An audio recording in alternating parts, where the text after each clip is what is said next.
aujourd'hui, c'est où sont les femmes? Nous ne le dirons jamais assez. 49 vaillants soldats ivoiriens sont faits prisonniers par la junte putschiste au Mali. 49 citoyens arrêtés abusivement dans l'exercice de leurs fonctions. Ce que nous prenions pour une simple bisbille entre deux pays frères, c'est corsé. Nos vaillants soldats, honteusement appelés espions, envoyés par la Côte d'Ivoire pour déstabiliser leur Mali, leur sablonneux Mali, sont abusivement jugés et placés sous mandat de dépôt. Face à cela, les hommes ont donné de la voix. On a pu le constater. Mais nous, les femmes, sommes absentes de cette bataille.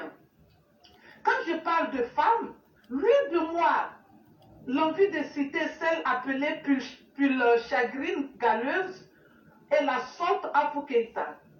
Les deux suscités ne sont pas la femme, ne sont femmes que d'apparence, car de la vraie femme, elles n'en ont ni le tact, ni l'intelligence.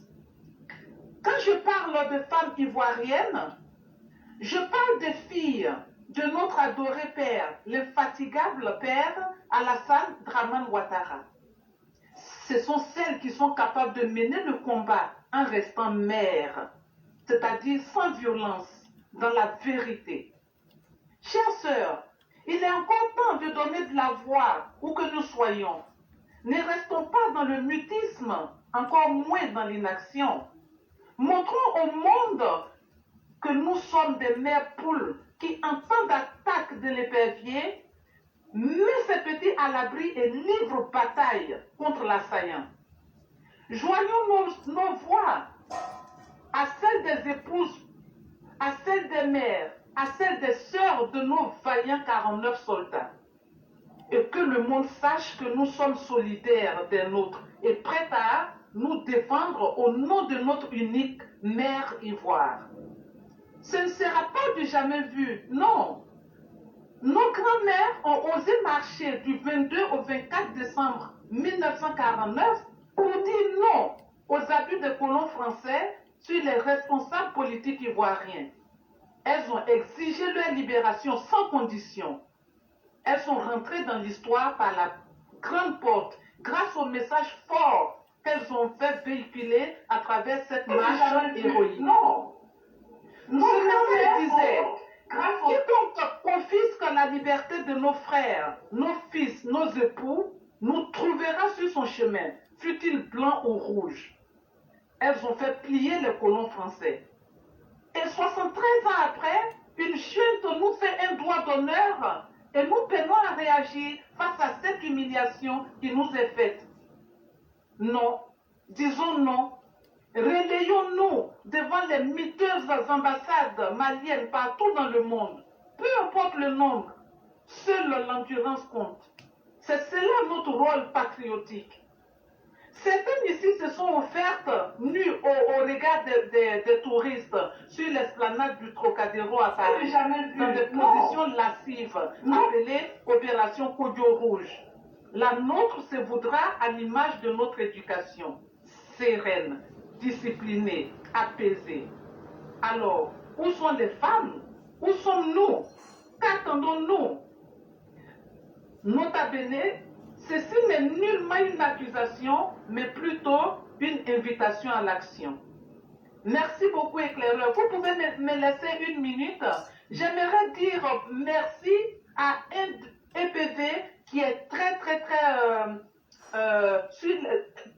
actif sur les réseaux sociaux, qui s'appelle JPK, Jean-Pierre Koudou. Franchement, je lui tire mon chapeau et je lui dis: Jean-Pierre Koudou, merci.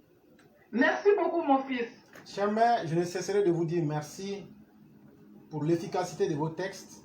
Voilà encore une production qui est à la fois historique, mais aussi une exhortation, une invitation à la responsabilité face à l'histoire. Quand on se souvient de nos mères du Grand Bassam, quand elles ont marché, c'était des personnes vraies. C'est des personnes qui ont existé sur la terre. C'était des personnes qui avaient des os, du sang et de la chair. Mais elles ont bravé la forfaiture pour pouvoir entrer dans l'histoire. On n'entre pas dans l'histoire en rusant avec les détails du présent. Il faut que l'être humain, comme disait Jean-Paul Sartre, puisse se déterminer. C'est ce qu'on appelle en philosophie le déterminisme. En se posant les vraies questions. On ne décide pas de vivre. On est et on se voit dans le parcours de l'existence. Mais est-ce pour autant qu'il faut refuser de vivre? Il faut assumer son existence. Et nous le disons. Nous autres, nous n'allons pas être des spectateurs de notre propre vie. À travers nos paroles, à travers la mise des cœurs, à travers nos présences pour dispatcher le message, les élèves de la classe font montre d'une exceptionnelle perspicacité. Et chère mère, vous êtes une bénédiction pour nous. Je le dis et je le réitère. Vos textes sont une bénédiction autant que vous-même pour nous.